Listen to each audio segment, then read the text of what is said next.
What happens when a man's greatest belief is shattered in a single night? When the person he trusted most reveals a secret that changes everything?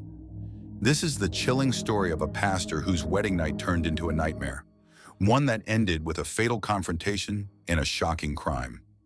Was it self-defense, or was something far more sinister at play?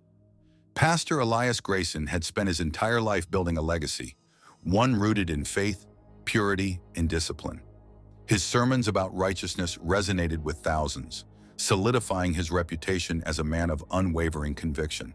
To his congregation, he wasn't just a pastor. He was a guide, a mentor, a beacon of morality in an increasingly chaotic world.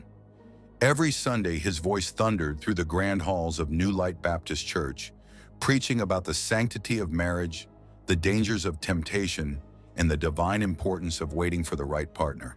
For years, Elias followed his own teachings, resisting temptation and remaining steadfast in his pursuit of the perfect wife, someone who shared his devotion, his moral fortitude, and his unshakable faith. That search finally ended when he met Judge Lillian Cole. Lillian was everything Elias had prayed for and more. At 34, she had already ascended to the ranks of the federal judiciary, earning a reputation as one of the most formidable legal minds in Texas. Disciplined, sharp, and unrelenting, she was a force in the courtroom, feared by those who dared challenge her rulings. But beneath the stern exterior was a woman of elegance and poise, qualities that immediately captivated Elias. They met at a prestigious charity gala in Houston, a night where law and faith intertwined. Elias had been the keynote speaker, delivering an impassioned speech about justice and morality, while Lillian was being honored for her contributions to criminal justice reform. Their paths crossed and something ignited. Witnesses described the way Elias watched her, admiration flickering in his eyes, and how Lillian, usually composed and calculating, seemed drawn to his presence. Their romance moved swiftly. Within 6 months they were engaged, their union celebrated as a divine pairing, a pastor and a judge, two figures of authority and integrity bound together by faith and love.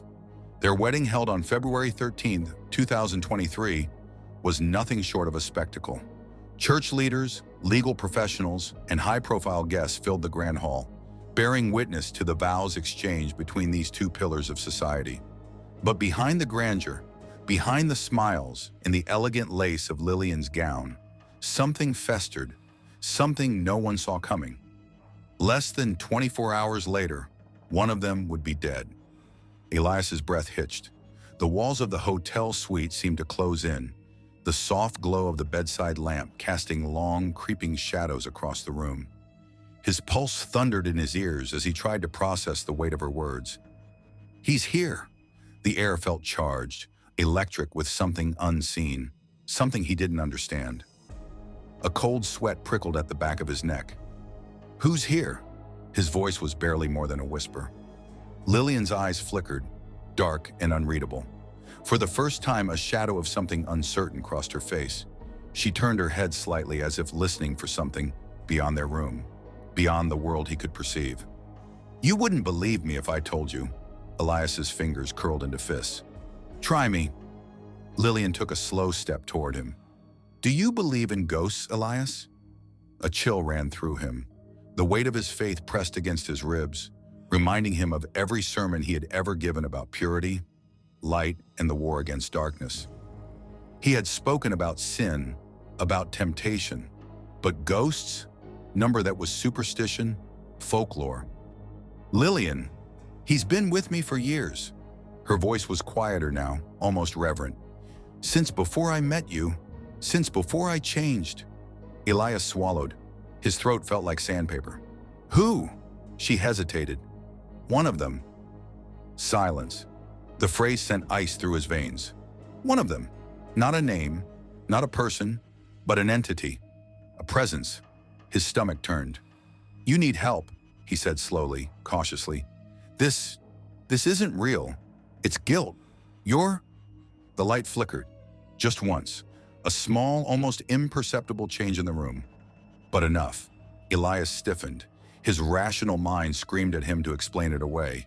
A power surge, faulty wiring, But the way Lillian's lips parted, the way she barely seemed surprised, told him this wasn't an accident.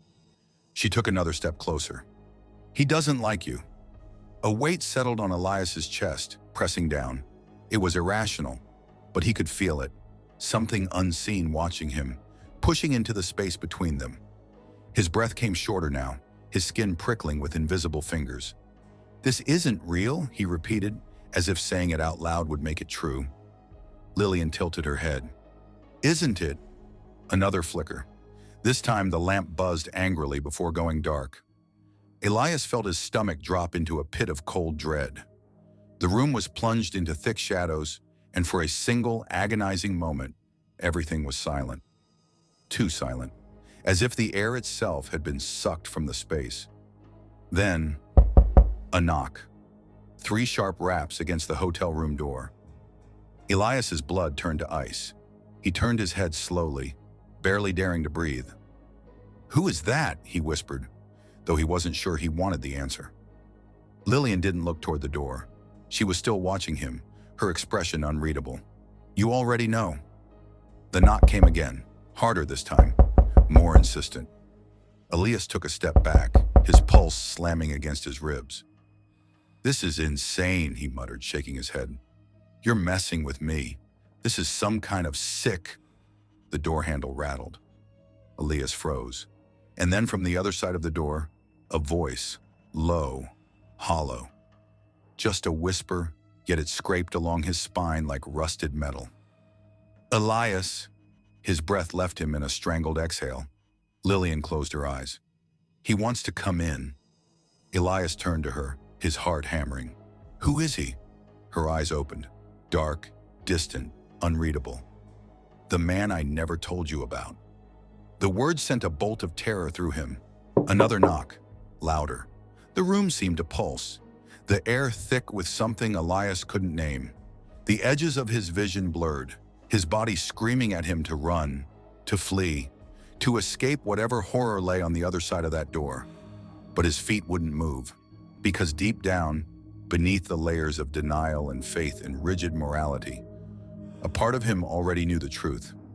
Elias stood over her, his breath coming in shallow, ragged gasps. His mind screamed at him to move, to do something, but his body remained paralyzed. The room around him blurred at the edges, reality slipping into something surreal. "Lillian?" His voice was barely above a whisper. She didn't answer. The crimson pool beneath her head spread, inching outward across the pristine hotel carpet. His stomach lurched. He took an unsteady step forward, his pulse hammering in his ears. This wasn't happening. It couldn't be happening. Kneeling beside her, he reached out, his fingertips trembling as they hovered over her wrist. He pressed them against her skin, searching, praying for a pulse. Nothing. A hollow sound escaped his throat, something between a sob and a gasp. His hands flew to his own face, gripping his temples as the weight of what had just occurred crushed him from all sides. He had killed his wife. His mind reeled, trying to rationalize, to retrace the steps that had led to this moment. She had attacked him. He had only defended himself. But would anyone believe him? He could already hear the whispers, the condemnation. The revered pastor Elias Grayson, holy man, devout leader, voice of morality, had murdered his bride on their wedding night. He had spent his life preaching about sin, about righteousness. And now here he was, drenched in the very thing he had sworn to stand against. His breath came faster, jagged. He had to think. The hotel phone. Elias reached for it, his fingers fumbling to dial emergency services. His hands were slick. He realized with horror that they were stained with blood. As the ringing filled his ears, he forced himself to steady his voice. "This is Elias Grayson. His voice cracked and he swallowed hard. "There's been an accident. My wife, she fell. She's not breathing." The dispatcher's voice was calm, professional. "Sir, I need you to stay on the line. Are you in a safe location?" Safe? The word echoed in his mind, cruel and mocking. He would never be safe again. The minutes that followed blurred into a nightmarish haze. The distant wail of sirens, the pounding on the hotel door, the rush of paramedics. the questions from officers. Elias answered in monotone, his voice hollow, detached. She attacked me. I pushed her. It wasn't supposed to happen like this. The lead detective, a man with sharp eyes and a skeptical expression, studied him carefully. And why did she attack you, Pastor? Elias hesitated. The truth felt impossible to utter now. He could already hear how it would sound, how it would be twisted. Because I wanted to leave. Because she told me things I couldn't accept. Because I saw a side of her that terrified me. He swallowed, choosing his words carefully. She was upset. She didn't want me to go. The detective's gaze flickered to Lillian's lifeless body, then back to Elias. That much is clear. They took him to the station. The interrogation room was small, suffocating, the fluorescent lights buzzing overhead. Across the table, the detective leaned forward. Pastor Grayson, do you know what the most important thing in a murder investigation is? Elias said nothing. The detective's lips curved into something resembling a smirk. The story. A chill ran down Elias's spine, because he knew stories could be rewritten. Elias sat motionless in the back of the police cruiser, his wrists bound in cold steel. The flashing red and blue lights reflected in the rearview mirror, illuminating his face in rhythmic bursts.